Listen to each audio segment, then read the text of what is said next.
A few more people will probably come in, but we'll get started straight away. So today's session, we're going to focus all about nutrition. However, there's no point in like bulldozering forward really quickly with things. And I'm not saying that you would have got last week's subject of sleep all perfect or anything like that. And in some cases, some people are saying, now you're focusing on it, you realize either it's actually worse or you're just realizing what it is compared to what it could be. And so I think probably best thing to do would be to just use the chat and just say like a little comment about what sort of changes you've made with sleep this week, and if any of them are having any good effect. And also, I'm just going to mute everyone so there's not lots of sound. Please unmute if you want to. Also, sorry, Tanya, you missed last week, so we focused on sleep. So use the chat to describe how this week's been for you with regards to sleep. Any sort of patterns that you've noticed within yourself, anything you've managed to shift, any successes, struggles, failures. There's no point in plowing on really quickly through to the next subject of nutrition without circling back to the first one, which is sleep. So I'll read out some of the chat. Just kind of go through this first of all. Okay, so Louise says paying a lot more attention to the amount of sunlight you're getting and when you're getting it. Yeah, so sunlight is a huge underrated or overlooked factor in well-being as a human, and your mood, and also sleep rhythms. So getting as sunlight as soon as you can in the day is really important, even if it's through cloud cover. There are receptors in the eyes that even blind people have that literally respond to natural sunlight. No sunglasses, no windows, just outside natural sunlight that will help your circadian rhythm get into rhythm. They did some experiments where they made people not have sunlight for a few weeks, and the mood dipping, the sleep cycle dipping was evident. So getting natural sunlight as much as you can, really important. So good to flag that up, Louisa. Michelle says that she suffers from restless leg syndrome. Not something I've heard of, Michelle, but sounds very annoying. And have you thought some advice about that? Because I couldn't advise you because I've never come across that before. Is that just where your legs are shaking at the night or something? Or? Yeah, it is. It's really, as Seamus drives me mad. I usually end up getting out of the bed and going up to another room. It's basically in the calf muscles, and it's very hard to describe to people, but people think, was it a cramp? Is it a tingling sensation? It's literally just that. It's the muscles in your calves are just really restless, so you can't lie still. You have to get up, you have to move, stretching the leg. I squeeze the muscle till it hurts, but it really affects my sleep. And I'm not having caffeine now afternoon. I'm not drinking alcohol. I'm not, it's something I have. I've had it for, usually, it doesn't affect me till over 50, but I've had it since I was in my 20s.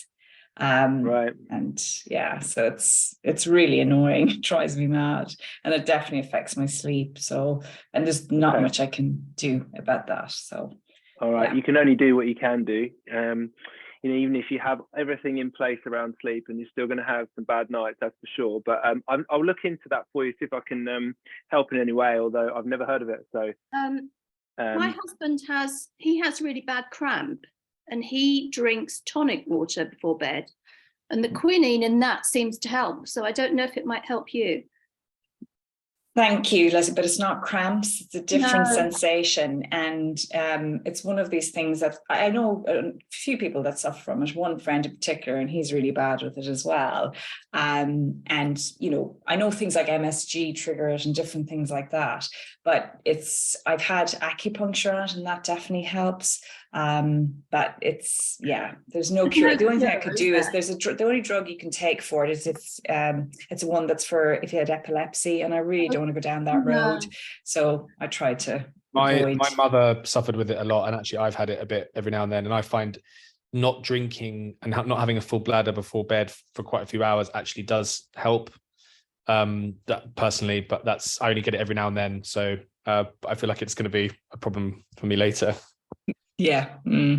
Yeah. I mean, the water thing. Yeah. But I drink a lot of water in the day anyway. So it's one of those things that it's not, I mean, I might wake up to go to the toilet and then their legs kick in, but usually it just happens anyway. And either I wake up or Seamus wakes me up to get me out of bed, because I'm kicking him probably in my sleep and I don't even know it, because I'll have it while I'm asleep as well. So it's definitely very annoying. So yeah.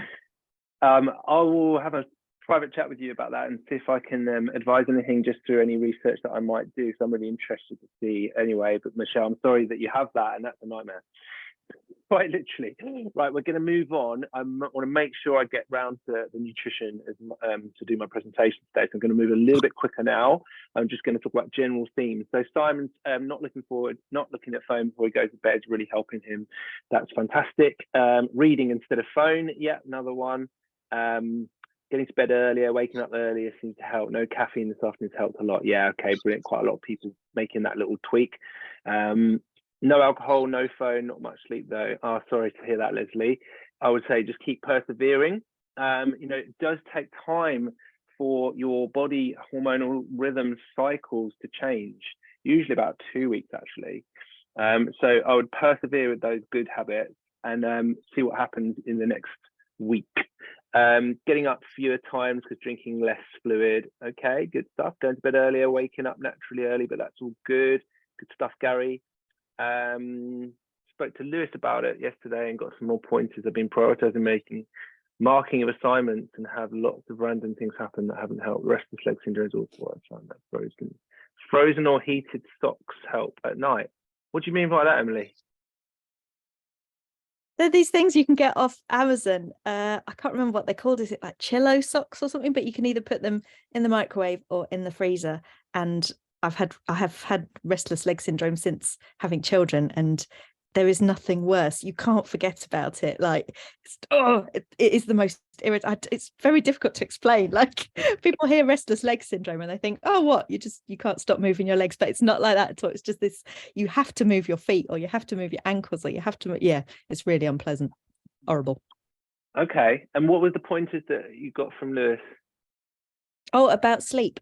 He recommends, because I always have the window open at night, partly so I can stick my feet out the end of my duvet and keep my feet nice and cold, because that seems to really help. I thought you were going to say stick them out the window. Yeah, so did I. Yeah, that is a good idea. Yeah, I've not tried that yet. If I get really desperate, I'll have to try that because it's so cold at the moment. But he said having a warm shower before you then get into a cold bed is a really good way, because that drop in temperature apparently kicks off your circadian rhythms, or whatever they are. Yeah, so it's the actual factor. The thing about temperature there is a really great point. There is having warm shower or bath, because what that does is because you need a certain level. I don't know the actual degrees of core body temperature to be able to fall asleep. So you need to have a lower core body temperature to be able to fall asleep. It's only by like 0 point something of a degree, but that the sleep state is enacted partly by your core body temperature being lowered. And so if you have a bath or shower just before you go to bed, when you come out of the warm, your core body temperature drops.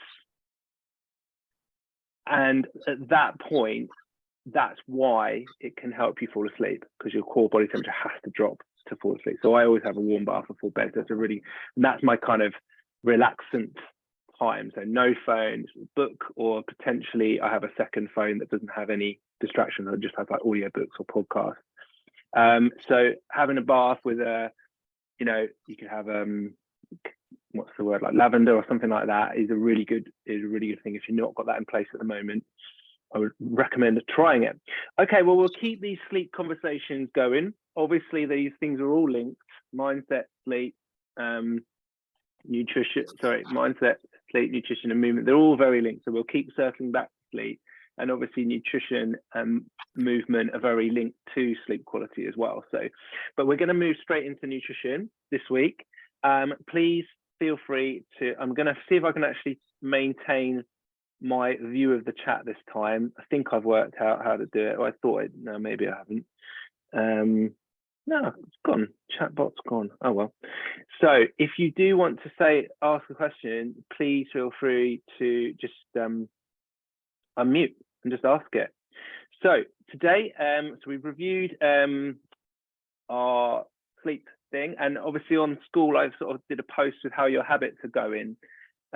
Please go in there and give us a comment on that. All the habits that you chose, let us know how you're doing with them. I think it's very important to recommit every single day to those. So whether you do that in the morning, have a little journaling time, or the night before, like, we as humans, we forget very quickly what we're committed to for some reason.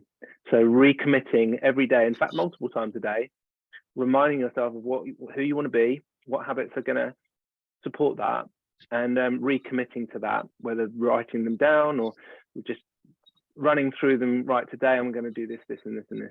Recommitting is really, really important, and pop it on the post how you're doing.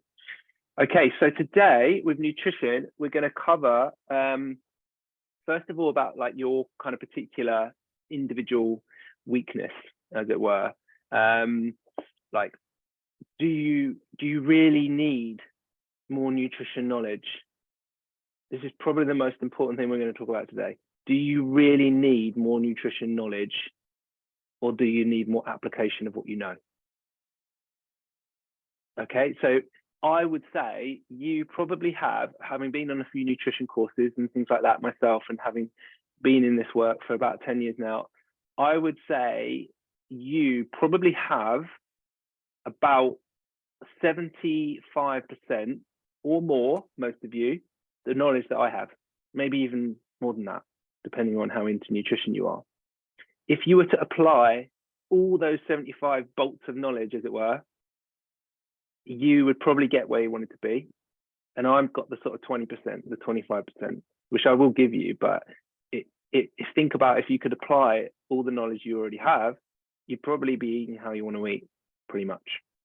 So then it becomes about these things, PPP, I call it.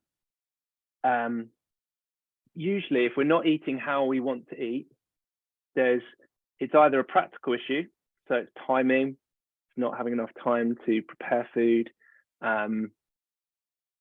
You know, that's a bit energetic as well, so energy and time, not shopping in advance, just kind of being very reactive about it.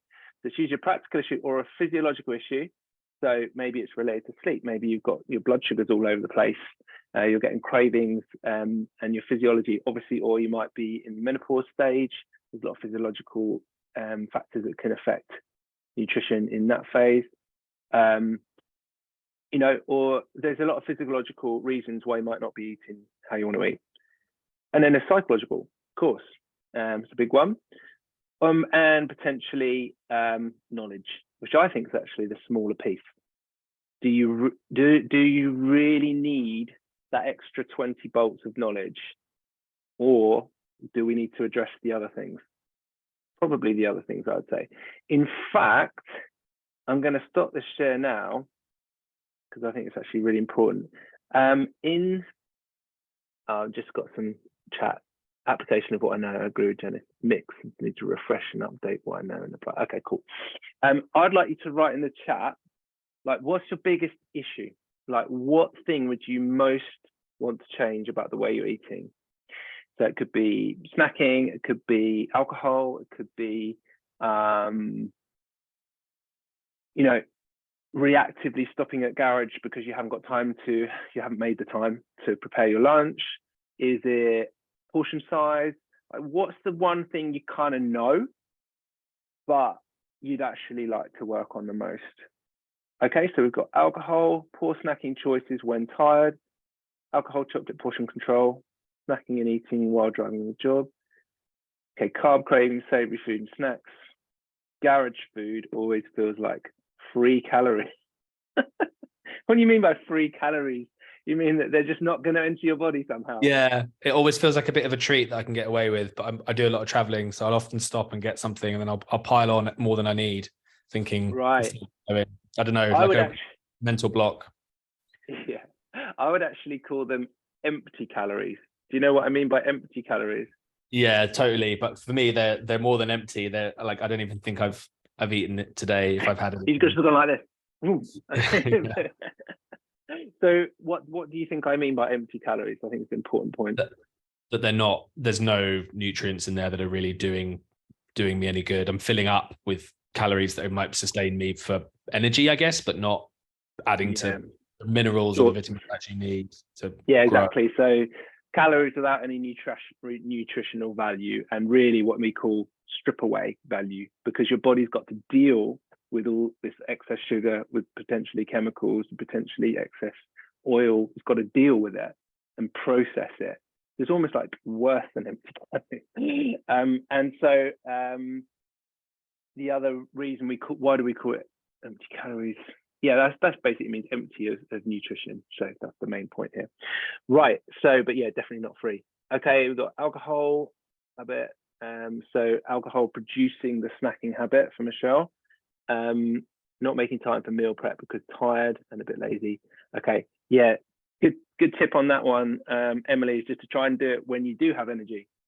So like a Sunday afternoon, for example, when you know you've actually rejuvenated perhaps on the weekend, or not. If you've got loads of kids running around, it's actually more tiring than the week. That's me.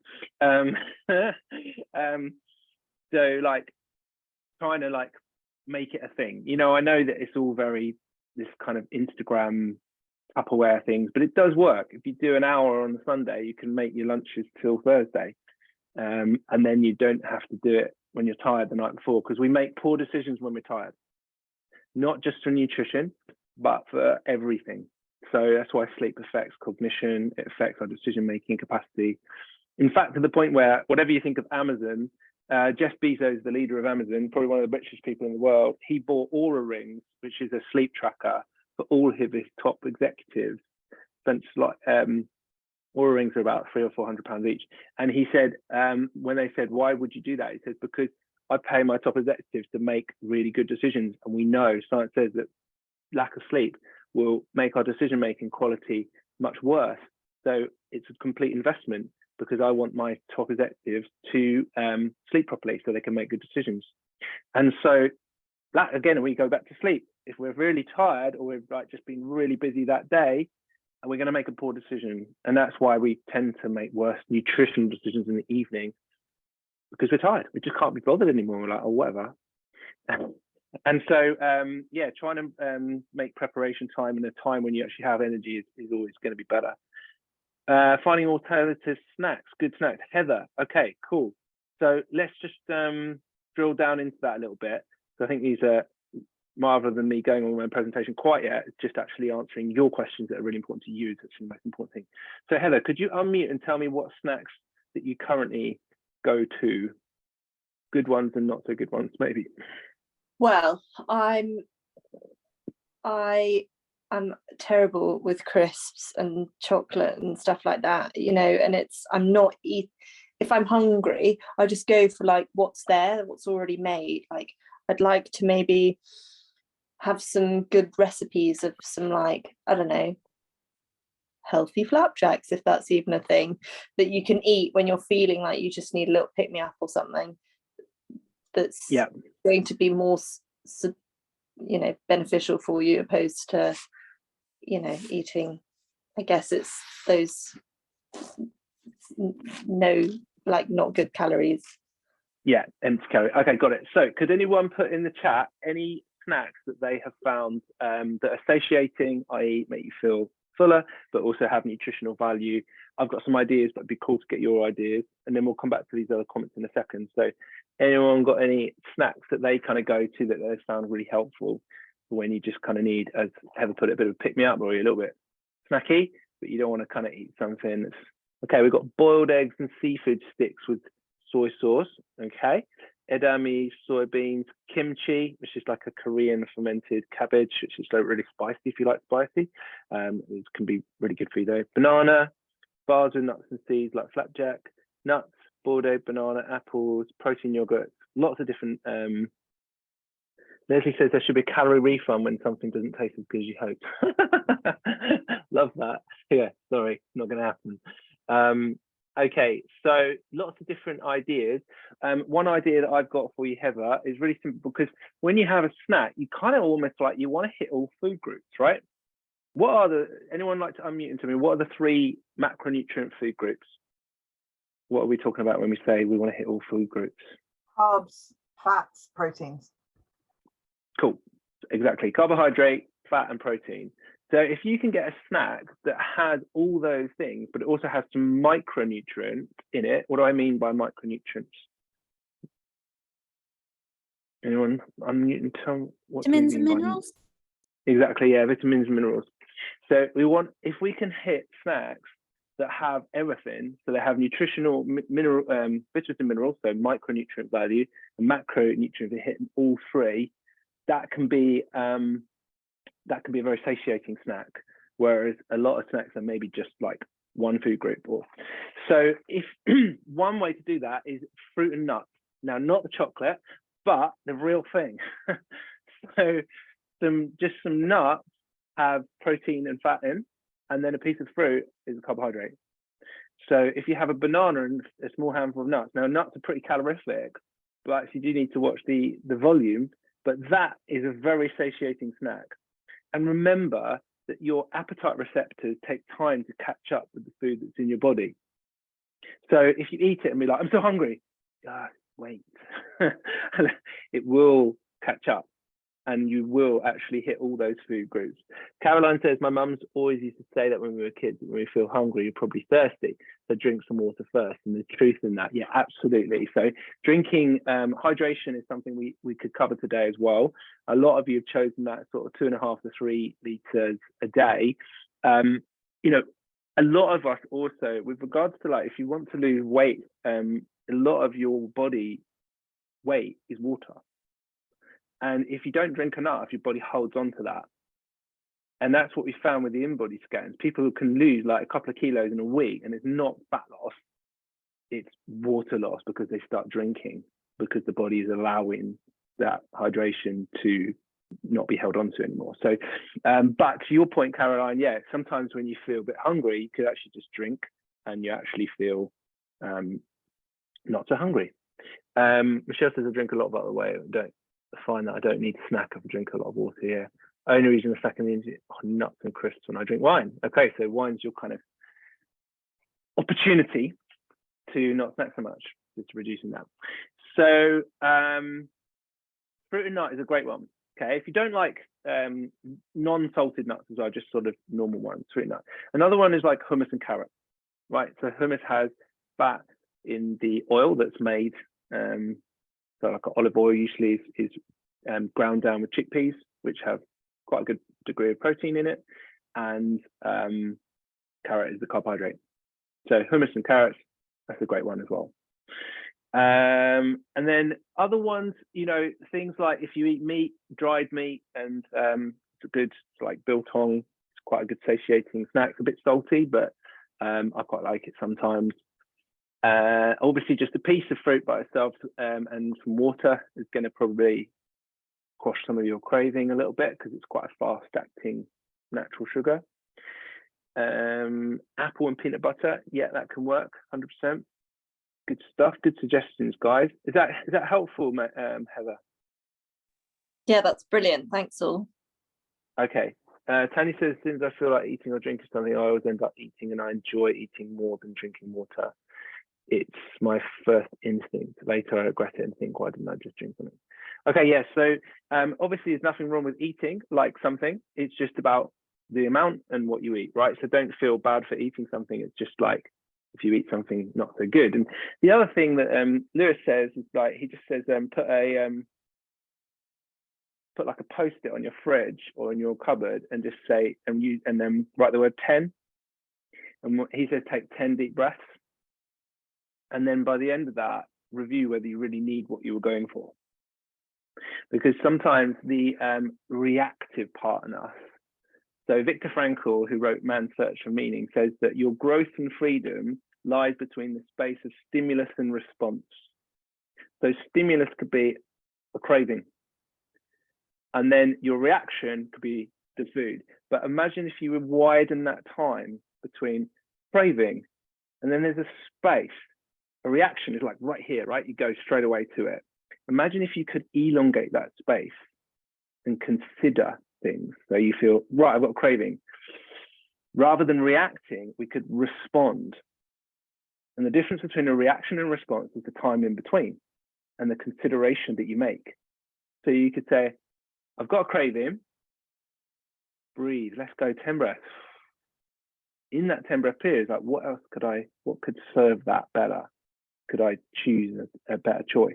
And by the time you get to 10, you've focused on your breath and you've thought about where you want to go, who you want to be in your life, and you're probably going to make a different decision. Might not, but that's the idea anyway, is to just slow that response, try and respond rather than react to your craving.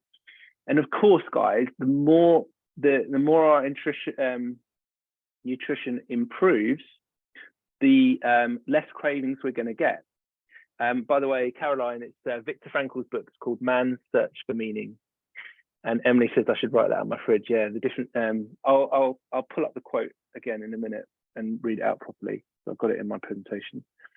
But yeah, so it's about responding rather than reacting, and having a bit of free thought, wisdom, and your higher self coming to the front rather than a reactive self ruling your day. Your higher self coming forward during that 10 seconds to make a better decision. But as I said, as your nutrition improves, your cravings will go down. So I can honestly say I literally have zero alcohol, sugar craving anymore. Nothing. Like, it doesn't even register. And you think, well, okay, I'd quite like to feel like that. How would you do that? Well, the first thing is go sugar cold turkey for at least 2 weeks. Nothing. No refined sugar or anything that contains it for at least 2 weeks. And yes, that's hard, but once you get out the other side of that, your body will stop craving it, and it'll be a bit more of a psychological habitual thing. That the hormonal sort of sequence of craving and rewarding that is really diminishing.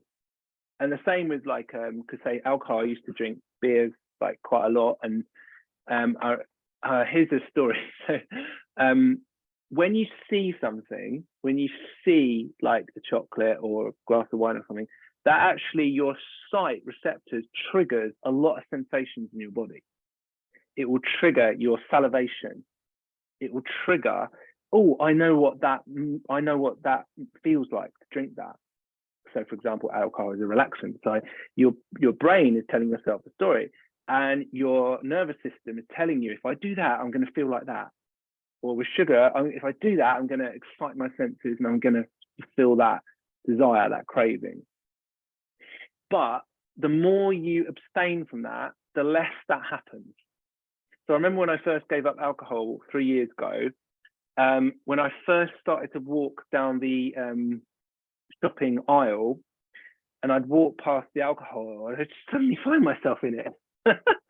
And I'd be looking around, and I could feel my senses being excited by this. So I could salivate, and I really, but I knew that I just needed to get through this period, because I've done this before with sugar. I just needed to keep walking. But now when I walk through that aisle, nothing happens to me. There's no reaction.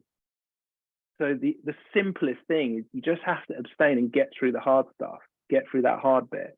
And I always think the hardest things in your life, whether they're around nutrition or having a difficult conversation or stepping foot in the gym or coming, like, the most difficult things we have to do are where the greatest rewards are.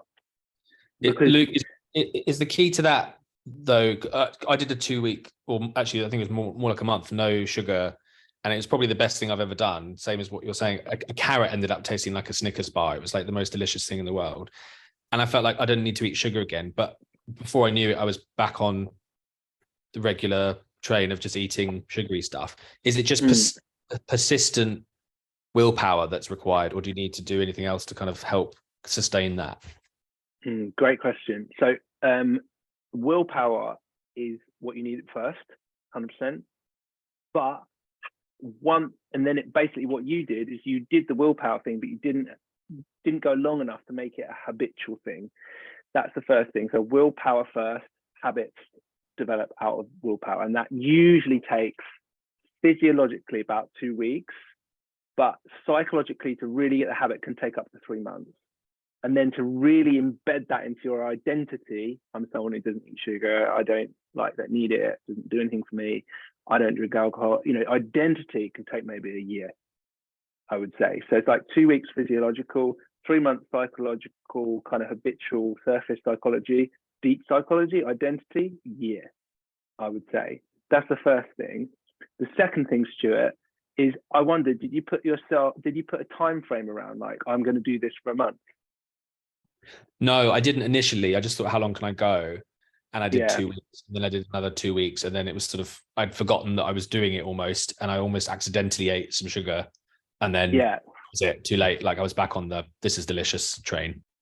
got it. Yeah. So I think the initial there's two things there. The first thing is, if we do like a particular time period and we kind of commit to that, then that's exactly what we're going to commit to. This 28-day challenge is a perfect example of this. But I want you all to erase that number from your mind. Okay, but it's just unfortunately the way that we work as humans. We seem to need this kind of quick fix promise to actually get, because if I'd said to you, hey guys, this is a forever challenge, you probably wouldn't have bought the program. You'd have been like, yeah, that's not exciting. I say 28-day challenge. I mean, we've got like more than 50 people on this program. It's because it seems like a really achievable thing. Oh, I can do anything in 28 days. But what I would invite you to do is shed that mindset right now.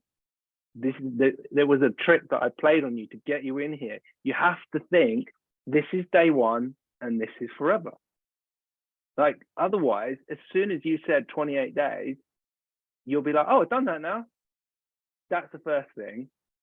The second thing is that you didn't seem to do that, Stuart. The second thing, though, is you need to recommit daily to what you want to do, who you want to be, until it's a habit, until it's absolutely within you. So every morning I journal and I commit to what I want the day to be. I look at what the day is holding. Right, I'm going to serve that person. I'm going to do this. I'm going to make sure I serve myself. I'm going to do this. Like, nutrition isn't a part of my morning kind of recommitment because it doesn't need to be, because it's in place. If it wasn't in place, it would be. If I wanted to change something about my nutrition, I would recommit to that. We call it rebuilding your campfire. So, of your motivation, of who you want to be. Like, and we say, by the end of the day, your campfire is going to be out. So you need to rebuild it again. And that means the campfire of your motivation, the campfire of you, with that sort of in your soul, kind of who you want to be, like that recommit. You need to do that every single day because it's going to go out. You could even take that every morning on with Lulu. Realize my fun. No, that song's going to go in my head now for ages. So yeah, 2 weeks to stop to change physiology, 3 months to change surface psychology, so habit forming, a year to identity. Does that make sense? Cool. I'm just going to go back. So I think I missed quite a lot of comments. So just going to make sure that we kind of circle back. So we've got the thirsty comment, apple and peanut butter. As soon as I feel like eating or drinking something, we've done that. I don't like fruit. So in order to make myself eat, I buy overly pricey fruit. Then a simple pear feels like tea at the rip. A pear. So Louise, can you say what you mean by that? I don't like fruit, but I buy overly pricey fruit. Tell me about that. I went to Marks. I went to Waitrose. And I bought this little pack of 4 pears for some ridiculous price for a pear. I spelt pear wrong, but now I've take this out, and this is a Japanese thing as well, where they really treasure like prize fruit, peaches especially. You can pay hundreds of dollars for a peach or a strawberry even, and I think just that sense of treasuring something as simple, as a pear, means that I won't ignore it. Like, it's a treat to have that pear. So that's how I'm kind of convincing myself that actually there's a healthy option there, but I'm not thinking of it as healthy. I'm thinking of it as like the most glamorous option. Look at this pear. And then you're liking it more. Oh, loads more. It's fancy. Right, just keep doing it then. I mean, like, I used to live in Japan, and that is totally true. I spent a year there. That was my first degree as well. You may not know that. I can actually speak Japanese. So yeah, that's great. So almost what you're describing there is ritualizing your eating and placing a high level value on it. And money is the value system, the exchange system that human beings use. So you're saying if you spend money on something, you may value it more and then enjoy the process of eating it more, and you're connecting all these things together. And this is absolutely brilliant what you're doing naturally here, Lou, because ultimately we live our life unconsciously or consciously by what we value the highest. And whether, if you say, I really value my health, is like really high in my priority list, just second to my family is my health. And I'm like, do your actions reflect that? And most people don't. That's just the cold hard truth of it. If you really value your health, just second to your family, which a lot of people would say that, then do you spend, you know, do you value what do you spend your money on, you know? And so like I stop at Waitrose and we spend an extortionate amount of money on food. I know that. I've looked at our bills and I'm like, oh my God. But then I'm like, well, I value my health and my family's health incredibly highly. So go figure. That reflects, doesn't it? So I don't want to change that. I'd rather spend less money on a car or TV, or I don't honestly value those things that much. They need to be functional, but so spending more money on your health, like you're actually doing what you said was your highest value there, and slowing down to the quality of it as well. So yeah, you're saying I value my health, it's my very highest priority. You've got to now match that with all your actions. And then I think that's what you're kind of doing there, isn't it? You're spending money on it and thus liking fruit. All right, let's move on. So should have written that on the fridge. I think that was a Viktor Frankl quote. So that's about reaction and response. And the time in between is your opportunity for growth. And I would say that in all your life actually as well. In all our lives, like we react to things. Imagine if we could just slow down everything and think about what a higher self would do. How would our higher self respond? And then that time between stimulus and response is actually really important. Right. So Leslie says, if you keep a food diary, it sometimes stops you eating the things you shouldn't, in inverted commas. Yeah, so food diary is really, so one thing you might decide to do out of this seminar is just to, when I first trained to be a personal trainer about 12 years ago, the first thing we had to do was write down every single thing we ate in 2 weeks. And I was kind of healthy-ish. I was a teacher. I ran quite a lot, but I really never really looked at my nutrition. I was pretty shocked when I wrote it down. I thought I was a pretty healthy eater. And I was compared to many people perhaps, but like compared to where I wanted to be, no. And so if you've never done that, I would really invite you to consider just writing everything you eat down in the next couple of days or the next couple of weeks, and just sort of like analyzing it. So what do I want to change? You know, and that is quite powerful. So Michelle says, that's me, fantastic willpower for 28 days and then things slip again. Yeah, so you've got to forget that number and just think, what's going to get me to where I want to be a little bit each day. This time I plan for that not to happen. Going to have a PT session with Lewis every 4 weeks where we weigh in first and have accountability. Yeah, that's a great plan. Having like that's almost like that special relationship with someone, whether it be me or whether it be one of the coaches, sort of like employing them for that end, and then using the group gym as your kind of more frequent fitness is a really good combination. I know it's money and that's your choice how you spend your money, but I believe having a special relationship which you really feel accountable to alongside that group can be a really powerful combination. Okay, so when I'm hoping this will work for me. This is the year of health. Nice.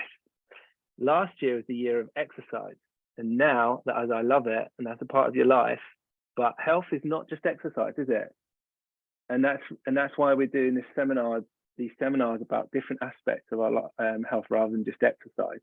Because I tell you, I used to be fitter in terms of running. So I used to do a lot of running than I am now, but I'm way healthier now, way healthier. I used to get sick every 4 to 6 months. I'd be sick, and very, very rarely I'm sick now. And then that's one of the measures of health, isn't it? Fitness. Also energy levels, but it kind of, so yeah, that's great that you're seeing this is the year of health, Michelle. Okay, and Julie, I'm just catching up with chat. Julie agrees with this. Might not look like it, but I'm valuing my Audi apples. Yeah, there's nothing wrong. You know, they're just because Waitrose is more expensive doesn't mean it's always the best quality of everything. I'm not going to judge any cinema, any particular supermarket. And little oranges are the best. Sorry, Waitrose. Interesting, good stuff. Yeah, Waitrose fruit and veg is the other stuff, like high quality fruit and veg is probably a little bit overpriced what it is. Anyway. I can't believe it's nearly 1 o'clock and I haven't started my presentation. We need more time on this, don't we? I think because I've got another session at 1. I think that next week we will continue nutrition rather than moving on to what was I going to move on to? Movement. So I think we're going to do nutrition part 2 next week. Although we have covered a lot, I'll see what I can get through in like 3 minutes, but it's a lot of it actually we have just covered naturally in a kind of more organic way. Okay, so that's the quote there for you, Caroline, if you wanted to write it down, or I can't remember who wanted it. No, that's not the one. There, between stimulus and response, there is a space. In the space is our power to choose our response. In our response lies our growth and our freedom. I really love that quote by Viktor Frankl. So if you take one thing from this, it can be to slow down your being so that you can feel the craving or the desire or whatever, to have that thing that you don't really need, and just to slow down and dwell in that space and question yourself, is that really what I want? Is that who I want to be? Is that what I want? And your response might be different. So yeah, practical, physiological, psychological, or knowledge. These are the kind of reasons why we might, not be where we want to be. But as I say, I think it's best to start to go to nutrition next week. Could you just write a comment about anything? What was your kind of biggest takeaway? You could either write it in the Facebook group or you could write it right now. What kind of things like triggered for you in this session? Just put something in the chat. So Diane says, I have a Go Girl food and wellness planner to record food feelings and goal exercise. I also like the manual idea of recording every info and take this book over. Oh, that's really cool, Diane. We're actually working on a Unity journal at the moment, and we're trying to make, we were going to just bash out one in January, but we want to make it as good as it can be. So it's going to be a journal that kind of covers all these things: sleep, mindset, movement, nutrition, goal setting, quotes, and we're trying to put this together, but it's going to take us a couple of months to do it properly. So watch this space. Okay, Stuart says willpower does exist, but you have to recommit regularly. Absolutely. Leslie talked about that space between stimulus and response. Gary's about having those snack ideas. Great stuff. How to keep motivation and willpower strong. Relight the campfire every single day. Application that I need to work on. Kind of know what I should be doing. That's my takeaway, the irony takeaway, ha ha. Okay, guys, we're going to have to finish there. We will carry on with nutrition next week. Perhaps in this next week, you could just write down a couple of things in the next week you want to focus on. So what do you want to shift? Maybe just one thing you want to shift in the next week, whether that be slowing down your stimulus and response, whether that be trying some different snack ideas, whether that be changing your mindset to not having the 28 days, but having the forever mindset. you know, try and just have a little think after this call. What do I want to do in the next week? How can I change? And we shall meet again same time next week and carry on this discussion. And I'll try and get through my presentation, and then we might move on to some movement stuff at the end. Okay, take care, guys. Have a great week, and ask me any questions in school, please, and update that with any reflections. I'm really love questions, so please ask them. Take care, guys. Thanks, Bye-bye. Luke. Cheers. Thanks, everyone. Bye. Bye.